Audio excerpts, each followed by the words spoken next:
Members gathered for a Stop the Bans rally in response to recent laws restricting abortions. As the SGE week of students protest and the student activists look toward their next move. And this Cal Poly women's team is making a statement in this male-dominated sport. Broadcasting from Swanson Studios, you're watching Mustang News. Hello and welcome to Mustang News. I'm Scott Field. And I'm Michaela Lincoln. Thank you for joining us. Here are today's top stories. This past Tuesday, a Stop the Bans rally took place in front of the San Luis Obispo Superior Court. Dozens gathered to protest the recently made legislation that nearly bans abortion. Last week, the state of Alabama signed into law a restriction on abortion. The exception to the law is a life-threatening circumstance for the mother. Similar bills are currently enacted in Mississippi, Kentucky, Ohio, Georgia, and Louisiana. None of the abortion restrictions are in effect. Women's March Slow organized the rally in Slow, while similar protests were held across the country. For more information on the protests and future events on the issue, visit womensmarchslow.com. This last week, SQE, or Students for Quality Education, led a week of on-campus protests.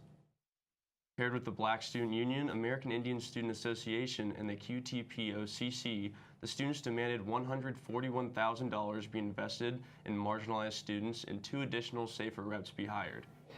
This is not the first time SQE has spoken up. Winter quarter, we came out with our original list of 30 or so demands that were a long-term vision for Cal Poly. And we got a response from President Armstrong, and it was more of the same, not committing in one way or the other to action.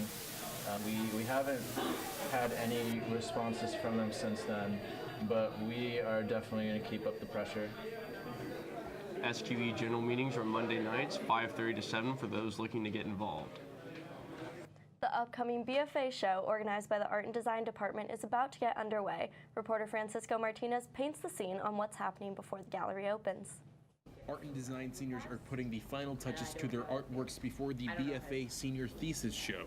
Their works will be on display at the University Art Gallery beginning May 31st. Students in the studio art concentration are utilizing a wide array of materials, both unconventional and conventional, to tell their story.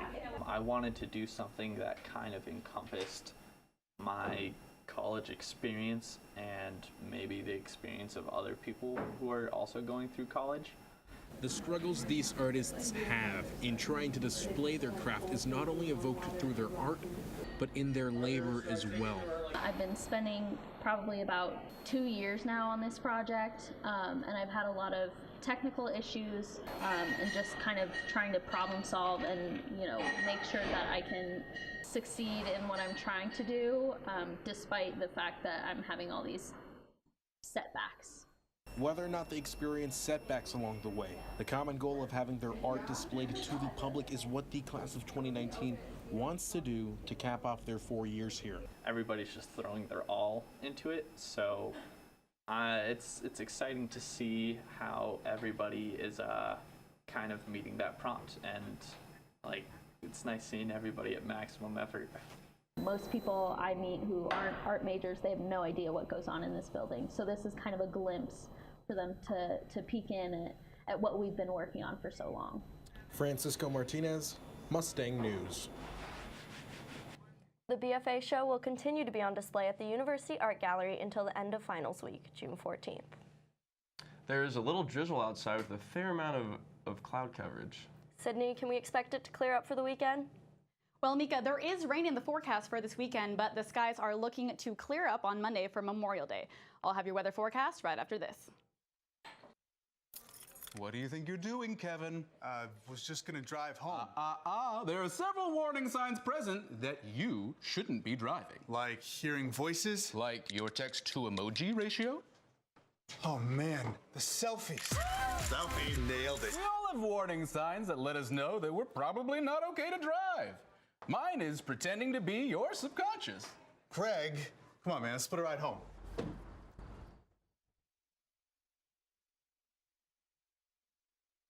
Do you want to retire like a champ? Just like legendary basketball star Uncle Drew? Don't do him like that, Uncle Drew! You're already acing the game. You've got your dream ride. Don't be slamming my door. Sorry about that. You just did the same. Gotta get the boys. Your dream vacation and your dream team. And now you can make your retirement just as legendary. I get buckets. Get the tips you need to get on track at aceyourretirement.org. Mrs. and Mrs. Jimmy and I came from 5 generations of teachers.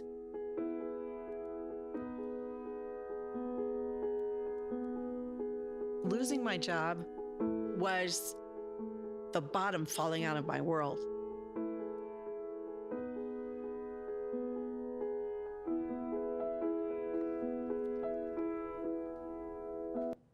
Welcome back to Mustang News. I'm Sydney Brandt here with your weekend weather forecast.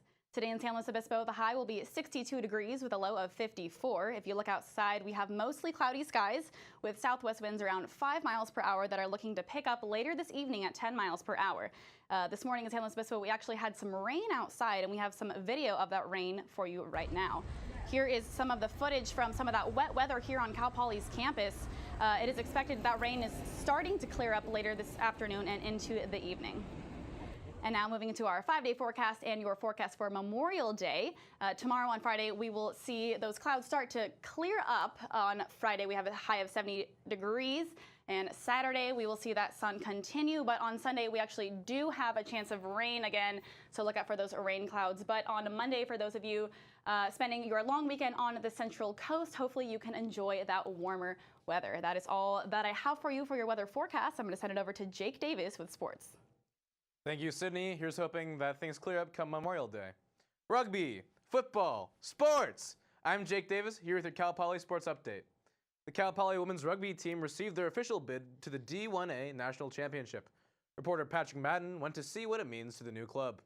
At first thought, rugby may evoke visions of burly men tackling each other, but that isn't always the case. This nearly 200-year-old sport has attracted women from across the globe, all seeking an athletic experience that is challenging, but at the same time empowering for anyone who takes the field. Being a woman that plays rugby definitely makes you hold yourself a little differently. I definitely feel like I'm stronger because of it. I feel like I'm more confident. It really is a great opportunity to be able to just let some aggression out first off and just be a badass. As reported by CNN in 2017, rugby is the fastest growing team sport for women in the country. World Rugby estimates there are close to 2.7 million women that play rugby globally, with close to 500,000 of them playing right here in the United States. And they really doesn't seem to bother them that rugby is a male-dominant sport, or it has at least that stigma. And they attack it with the same tenacity and the same determination. You know, they just want to be out there to compete and to play, and that's all that we try and do. Rugby is one of the few sports where the laws of the game are exactly the same regardless of gender, meaning anything you see in men's rugby also happens in women's rugby. These women are excited to show what they can do on a national platform. It's been the best decision I've ever made.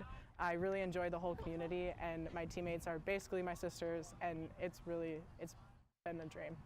Patrick Madden, Mustang News. Both Cal Poly men and women's team will head out to Arizona today to compete in the National Division I Championships.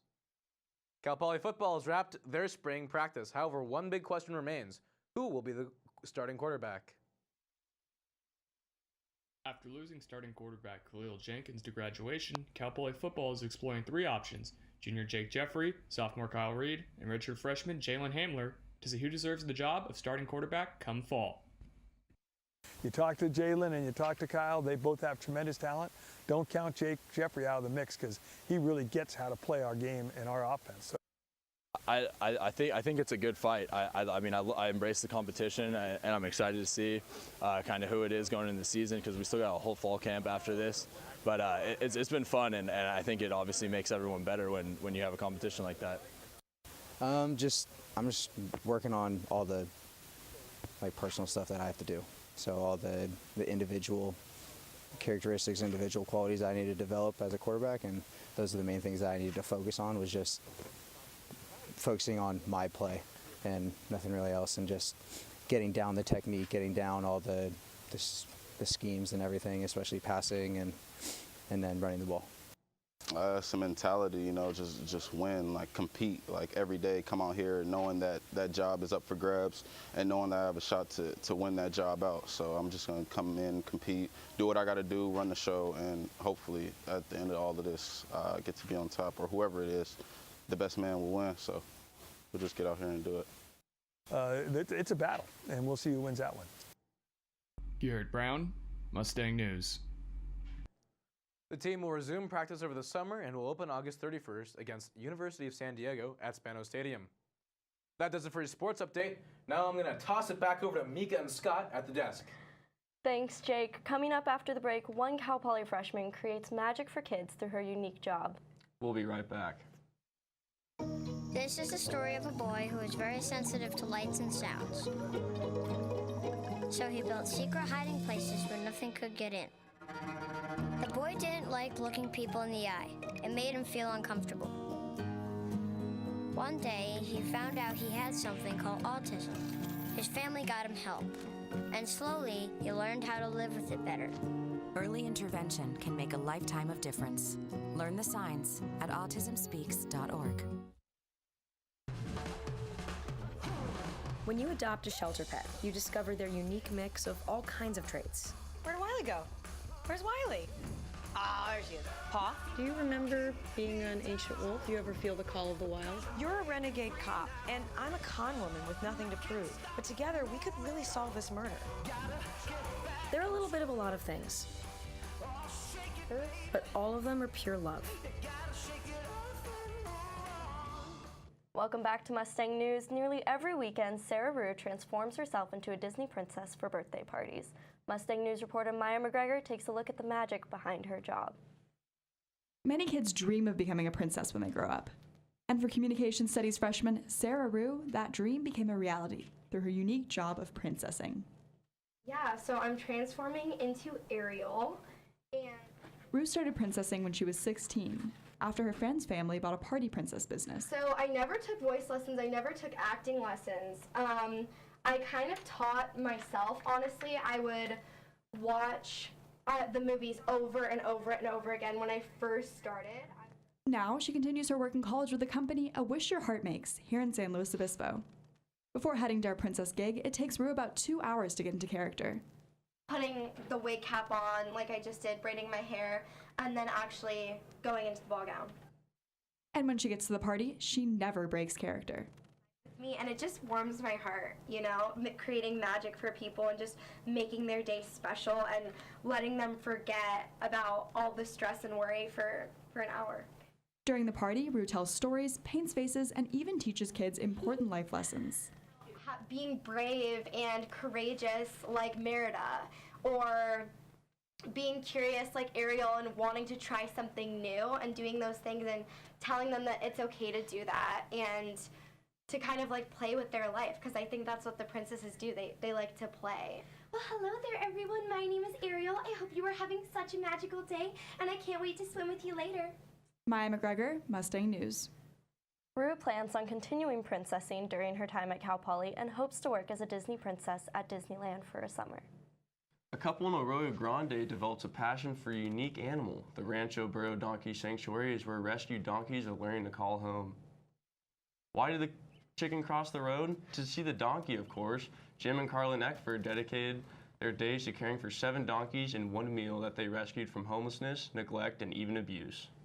They're not the only ones. There's literally hundreds of them every week that go on the truck to slaughter. And so I kind of had to stop looking at that every day, you know, because it's really depressing. But anyway, we found both of the ones that I seen just looked really, really depressed and sad and just kind of spoke to me. That's all we have for you today. I'm Scott Field. And I'm Michaela Lincoln. For more news coverage, check out mustangnews.net. Have a great week.